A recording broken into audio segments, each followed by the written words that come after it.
नमस्कार दोस्तों, सब में मेरी राम राम। मेरा नाम है प्रदीप सर हरियाणवी और मैं आपका स्वागत करता हूं यूपीएससी समाचार में। न्यूज़पेपर एक बहुत इंपॉर्टेंट पार्ट होता है यूपीएससी प्रिपरेशंस का, लेकिन 2-2.5 घंटे कई बच्चों को लग जाते हैं। तो हम आपको हेल्प करते हैं कि कैसे किसी आर्टिकल अप्रोच करने चाहिए, कौन कौन से इंपॉर्टेंट आर्टिकल्स है, वहां से प्री मेंस इंटरव्यू कैसे पॉइंट निकाले जाते हैं। तो आइए स्टार्ट करते हैं आज हम जो न्यूज है एक बार ग्लांस कर लेते हैं। पेज 1 और 3 पे हमको देखने को मिल रहा है एनवायरमेंट से रिलेटेड खबर है कि फॉरेस्ट को एक नेशनल एसेट देखना चाहिए और फाइनेंशियल वेल्थ में कंट्रीब्यूट करता है। सुप्रीम कोर्ट ऐसा कह रहा है बिकॉज अभी नया एक फॉरेस्ट कंजर्वेशन का एक्ट आया था और उसमें ऐसा बोला गया था कि बहुत सारी जो फॉरेस्ट लैंड है उसको नॉन फॉरेस्ट यूज के लिए डाइवर्ट किया जा रहा है। तो अगर आपकी फॉरेस्ट लैंड ज्यादा होगी तो आपके पास कार्बन क्रेडिट ज्यादा होंगे और आप वेल्थ को भी उससे गेन कर सकते हो।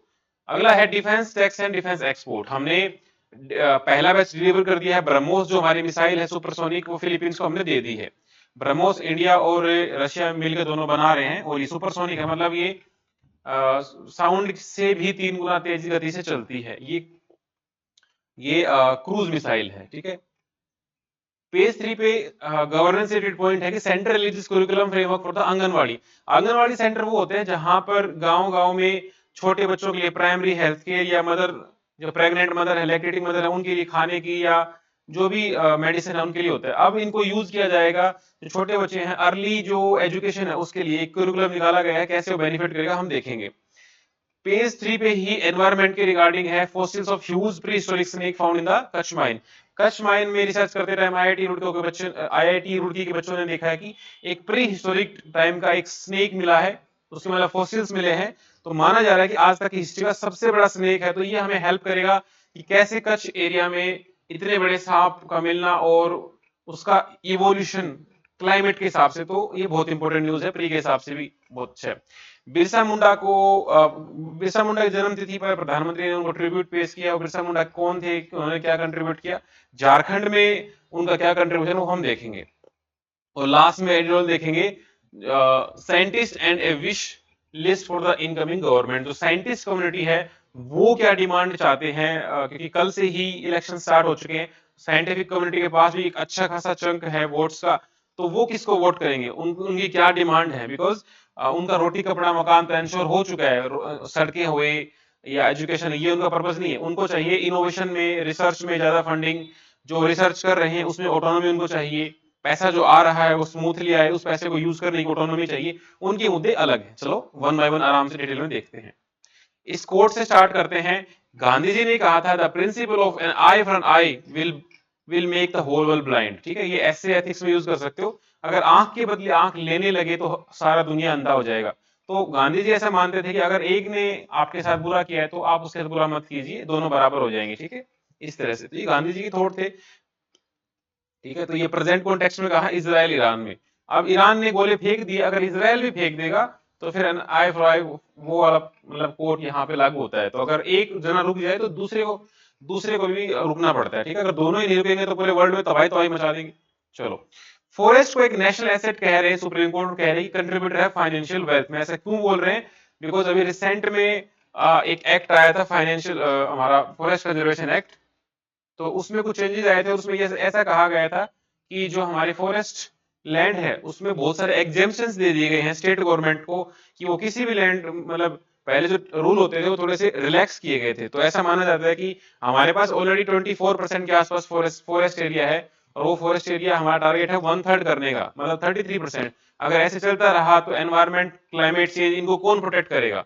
ठीक है, तो एक एक्ट अभी एक्ट आया रिसेंट में, forest conservation amendment act FC. ये मेंस में क्वेश्चन पूछा जाता है डायरेक्टली कि क्या आप सोचते हो इसके बारे में और क्या करना चाहिए इस तरह से। ठीक है, तो ऐसा बोला गया है कि स्टेट गवर्नमेंट को फ्री हैंड दे दिया है और वो डाइवर्जन करेंगे फॉरेस्ट लैंड का। उस दौरान ये मतलब अच्छा खासा इसका इंपॉर्टेंट है।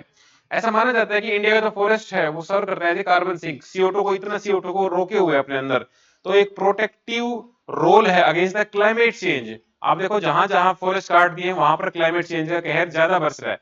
इवन आरबीआई की रिपोर्ट ये कह रही है कि अगर हमारे फॉरेस्ट बने, अगर कट कर दिए तो हमारी 2.8% जीडीपी का है वो गड़बड़ा सकता है। और जो हमारा लाइफ स्टैंडर्ड है, लिविंग स्टैंडर्ड्स है, 2050 तक वो भी डिप्रेस में चला जाएगा। तो India could lose around 3 to 10% of GDP annually by 2000, ठीक है, 2100 तक हम 3 से 10% जीडीपी लॉस कर देंगे क्लाइमेट चेंज के कारण। बिकॉज फॉरेस्ट काट दी, क्लाइमेट चेंज होगा, उस क्लाइमेट को रोकने के लिए, क्लाइमेट मिटिगेशन के लिए फिर आपको पैसा लगाना पड़ेगा, तो एक विशेष साइकिल में फंस जाओगे, ठीक है। तो इस तरह से हमें पहले से अवेयर हो जाना चाहिए। तो हम ये वैसे एक्ट आया क्यों था? एक्ट आया तो था उस चीज के लिए ताकि थोड़ी क्लैरिटी आए और उस तरह ना कैटेगरी में बांटा जाए, लेकिन ये हो नहीं पाया अभी तक।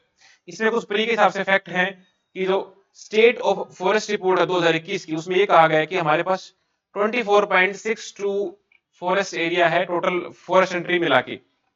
दो ये फैक्ट याद रखना, इन टर्म्स अगर एरिया की बात करें तो मध्य प्रदेश सबसे आगे है फॉरेस्ट एरिया में। अगर हम स्टेट के परसेंटेज की बात करें तो मिजोरम है फर्स्ट, ठीक है। मध्य प्रदेश के बाद भी ध्यान रखना अरुणाचल प्रदेश है, ओडिशा, छत्तीसगढ़ है, ओडिशा है, महाराष्ट्र। अगर परसेंटेज की बात करें तो हमारे पास मिजोरम है, अरुणाचल प्रदेश है, मेघालय, मणिपुर है, नागालैंड। तो अरुणाचल प्रदेश दोनों में ही है, सेकंड नंबर में, ध्यान रखना, ये इंपॉर्टेंट है। ब्रह्मोस मिसाइल की डिलीवरी हमने दे दी है, ठीक है। जोमेटो से भी तेज डिलीवरी हमने कर दी है। और ये मिसाइल बहुत इंपॉर्टेंट है, इंडिया और रशिया ने साथ मिलकर बनाई है। सुपरसोनिक है, 2.8 टाइम्स ज्यादा चलती है ये साउंड की स्पीड से भी। ये क्रूज मिसाइल है, दो तरह की मिसाइल होती है, cruise and ballistic. Cruise missile parallel में चलती है अर्थ सरफेस की, जबकि बैलिस्टिक मिसाइल प्रोजेक्टाइल में चलती है, पहले ऊपर जाएंगी फिर उल्टा भी बनाते हुए नीचे आएंगी। तो ये क्रूज मिसाइल है और अच्छी खासी मतलब स्ट्रेंथ रखती है। तो हम फिलीपींस को, आपने कल भी न्यूज देखा था कि हम फिलीपींस मनीला में जाके हमारे फॉरेन अफेयर मिनिस्टर ने कहा था कि हम आपकी सोवरेनिटी को बचाएंगे। तो काउंटर चाइना, मैंने बताया था कि डेली कुछ ना कुछ आता रहता है, इंडो पैसिफिक, काउंटर चाइना, ये कीवर्ड जो है, इंटरनेशनल रूल बेस्ड ऑर्डर, ठीक है, sovereignty, integrity, counter China aggression, ठीक है, रीजनल सिक्योरिटी, पीस, स्टेबिलिटी, ये सब कीवर्ड जो है आईआर में आते रहेंगे, ठीक है। फिलीपींस से हमने ब्रह्मोस मिसाइल हमको दे दी है, वही सब कीवर्ड फिर से घूम रहे, rule based order, peace, security, Indo Pacific. तो ये दोनों हम मिलकर मिला रहे हैं। इसमें दो जो नाम है ब्रह्मोस, हमारी ब्रह्मपुत्र रिवर है, उनकी मोस्कोवा रिवर है, तो ये ब्रह्मोस और दोनों को उठा के मिला दिया है। एक मल्टी प्लेटफॉर्म मिसाइल है, कहीं से भी लॉन्च करो इसको, लैंड, एयर एंड सी से। फायर एंड फॉरगेट टाइप की मिसाइल है, लॉन्च करो और भूल जाओ, इसको बीच में गाइड करने की जरूरत नहीं है, ठीक है, ये ध्यान रखना। पिन पॉइंट एक्यूरेसी है, फायर एंड फॉरगेट प्रिंसिपल है, क्रूज मिसाइल है, मतलब पैरेलल में चलती है, बैलिस्टिक नहीं है। अब सेंटर ने रिलीज किया है आंगनवाड़ी के लिए एक अलग से करिकुलम, ठीक है, ये बहुत इंपॉर्टेंट न्यूज है। इसको क्या बोला गया है? आधारशिला। इस करिकुलम का आधारशिला का मतलब क्या होता है? किसी के फाउंडेशन, फाउंडेशन से मतलब है कि बच्चे, छोटे बच्चे हैं जो 3 साल के, 6 साल के ना, 3 to 6, उनके लिए आंगनवाड़ी सेंटर में अब हम थोड़ा पढ़ाई चालू करेंगे। और ये नेशनल एजुकेशन पॉलिसी में जो बात कही गई थी कि भाई अर्ली प्राइमरी के हम ध्यान देना चाहिए, उसके साथ ही अलाइन करता हुआ है अर्ली चाइल्डहुड एजुकेशन को हम बढ़ाएंगे। आधारशिला एक फाउंडेशन लर्निंग डेवलपमेंट देगा यंग चिल्ड्रन को। 48 वीक्स का ये प्रोग्राम है जिसमें literacy, numeracy, social skills, adaptation, psycho social adaptation वगैरह चलाया जाएगा, ठीक है। तो आंगनवाड़ी करती क्या है? ये प्राइमरी सेंटर्स हैं विलेज वगैरह में जो हेल्थ न्यूट्रिशन देखती हैं प्रेग्नेंट वुमेन का चिल्ड्रन। जब भी मैं भी छोटा था तो गांव में जाते थे, आंगनवाड़ी में आप जाओगे तो खील वगैरह ऐसे खाने को मिलती हैं, तो बहुत एक अच्छा इकोसिस्टम बन सकता है, ठीक है। हमारे पास सेकेंडरी, टर्सरी तो बहुत अच्छी एजुकेशन भी है और हेल्थ भी है, लेकिन प्राइमरी हेल्थ और प्राइमरी एजुकेशन, उसमें थोड़ा हम डगमग हैं, तो वहां पे पैसा ज्यादा इन्वेस्ट करने की जरूरत है, ठीक है। तो ये उस तरह से प्री स्कूलिंग का काम करेंगे, ठीक है। तो ये बहुत बढ़िया आर्टिकल है, इसमें 7-8 पॉइंट आप निकाल सकते हैं, मैं हाईलाइट करके दिए हैं। और ये चाहते हैं कि लोकल ट्रेडिशन को इम्बाइब करके ही वहां चले, बिकॉज लोकल में क्या कहते हैं, ट्रेडिशन अपना ना मेंटेन रखना पड़ता है, ऐसा नहीं कि आप शहर से आए और बड़ी बड़ी बातें करने लगे। यहाँ पर फोसिल्स मिले हैं कच्छ के माइंस में, ठीक है। यहाँ पर प्री हिस्टोरिक टाइम्स का स्नेक है, इसका नाम ध्यान रखना, वासुकी इंडिकस। ऐसे याद कर लेना, वासुदेव भी तो यही कच्छ के आसपास है, द्वारका डूबी थी, तो वासुकी रखना। और इंडिकस से याद रख लेना, जो इंडस वैली सिविलाइजेशन है वो भी बहुत पुरानी है, तो वासुकी इंडस निकला ही फॉसिल कच्छ के। वो 10 से 15 मीटर इसकी लेंथ है, अप्रोक्सीमेटली 47 मिलियन ईयर्स अगो, ये पहले हम मान रहे हैं। आईआईटी रुड़की के जो स्टूडेंट्स उन्होंने निकाला है। पनांधरो लिग्नाइट माइन, ये भी याद रखना है, ये नाम आ सकता है। इससे पहले भी एक और सांप था, सबसे बड़ा सांप जो आज तक निकला है वो है टीनोबावा, ठीक है। तो ये इसके आसपास का ये है, तो हम इससे इवोल्यूशनरी हिस्ट्री देख सकते हैं स्नेक्स की, ये बता सकता है कि रेप्टाइल्स का इनोवेशन कैसे हुआ, या इंडिया का जो एंशिएंट क्लाइमेट था वो कैसा था, ठीक है। अगली न्यूज देखते हैं। प्राइम मिनिस्टर नरेंद्र मोदी ने ट्रिब्यूट पेश किया बिरसा मुंडा को, इनकी बर्थ एनिवर्सरी थी। तो बिरसा मुंडा करीबन मुंडा रेबेलियन के लीडर थे, करीबन 25 साल में इनकी डेथ हो गई थी। उलूगन जो रेबेलियन था उसमें इनका पार्ट था, और ये चाहते थे कि जो लैंड है उसके ऊपर हमारा कंट्रोल हो, ना कि ब्रिटिश क्वीन का, ब्रिटिश ईस्ट इंडिया कंपनी का, ठीक है। तो उसके खिलाफ ये लड़े थे, लीडर थे। इन्होंने एक बात बोली थी, अब वह राज सेतर जना, महारानी राज तुंडू जना, मतलब हमारी किंगडम आए और रानी की किंगडम चली जाए, ऐसी बात करते थे, लेकिन ये शहीद हो गए थे। बिहार झारखंड के आसपास है, मुंडा ट्राइब से बिलोंग करते थे। फोर्सफुल जो ग्रैबिंग करी है लैंड की, उसके अगेंस्ट में बोलते थे। और 1894 में उलूगन करके एक रिवोल्ट हुआ था, ये यूपीएससी पीवाईक्यू में आया था 2-3 साल पहले, कि उलूगन रेबेलियन बिरसा मुंडा के लिए यूज किया जाता है। इनको धरती अब्बा या अर्थ फादर बोला जाता है। और इन्होंने ये कहा था कि हमें अपने रिलीजन, हमारा ट्रेडिशन रूट नहीं भूलना चाहिए। इनकी डेथ होती है 9 जून 1900 को, 25 साल की एज में। और इनके टाइम एक एक्ट बनाया गया था, छोटा नागपुर टेनेंसी एक्ट, जिसमें ये कहा गया था कि ट्राइबल लैंड है उसको नॉन ट्राइबल में नहीं ट्रांसफर करना, ठीक है। और इनके जन्म दिवस पे ही झारखंड का पार्टीशन, मतलब झारखंड बनाया गया था मध्य प्रदेश से तोड़ के सन 2000 में, ठीक है। तो कुछ इंपोर्टेंट न्यूज थी, मतलब कोई खास तो नहीं है, but person in the news type की आती रहती हैं। अब आती है कि साइंटिस्ट कम्युनिटी क्या चाहती है, ये गवर्नेंस, गवर्नमेंट पॉलिसी, इसमें आता है। सिंपल है, इसमें से पढ़ना बहुत अच्छा लगेगा। ये 5 चीज चाहती है। रिसर्च एंड डेवलपमेंट में फंडिंग बढ़े, करीबन 4% तक पहुंचे। इंफ्रास्ट्रक्चर का डेवलपमेंट हो, मेरिट बेस्ड हायरिंग हो टीचर्स की विदाउट एनी इंटरफेरेंस बाहर से। ग्रांट का जो मैनेजमेंट है वो अच्छे से हो, स्मूथली आए, उसका ऑटोनॉमी हो और एकेडमिक फ्रीडम हो, हमें बोलने की आजादी हो, पेपर पब्लिश करने की आजादी हो। ऐसा नहीं कि हम गवर्नमेंट के अगेंस्ट ना बोल पाए, तो कैसी रिसर्च रहेगी, ठीक है। तो करीबन मतलब कल से ही वोटिंग स्टार्ट हुई है। तो साइंटिस्ट क्या चाहते हैं, किस तरह गवर्नमेंट चाहते हैं, 5 फंडामेंटल इशू जो मैंने आपको बता दिए हैं, मेंस के लिए बहुत अच्छे हैं, इंटरव्यू में पूछा जा सकता है। पूरा आर्टिकल आराम से पढ़ना, बहुत अच्छा आर्टिकल लिखा है, मैं क्रक्स बता देता हूं, ठीक है। इसमें यह बोला है कि 4% तक का टारगेट रखते हैं जीडीपी अलोकेट करे रिसर्च डेवलपमेंट को। इंडिया में ऑलरेडी बहुत कम है, इस वजह से हमारा रिसर्च डेवलपमेंट आगे नहीं बढ़ पा रहा है, ठीक है। इसके लिए एक स्कीम भी चल रही है, इनिशिएटिव अनुसंधान नेशनल रिसर्च फाउंडेशन, ANRF। इस तरह के जो इनिशिएटिव्स हैं, ये नाम है, ये जो डेटा है 4%, ये आंसर में झलकने चाहिए, ये बातों में झलकने चाहिए। ऐसा नहीं होना चाहिए और बेहतर होना चाहिए, ये होना चाहिए उनको आजादी करो, इंफ्रा बढ़िया कर दो, टेक्नोलॉजी बढ़िया कर दो, फैसिलिटी बढ़िया दे दो। ये सारा एक लाइन में आता है। अगर मेंस में क्वेश्चन आता है कि भाई रिसर्च एंड डेवलपमेंट के लिए क्या करें, तो आपके पास टक टक टक ऐसे पॉइंट होने चाहिए।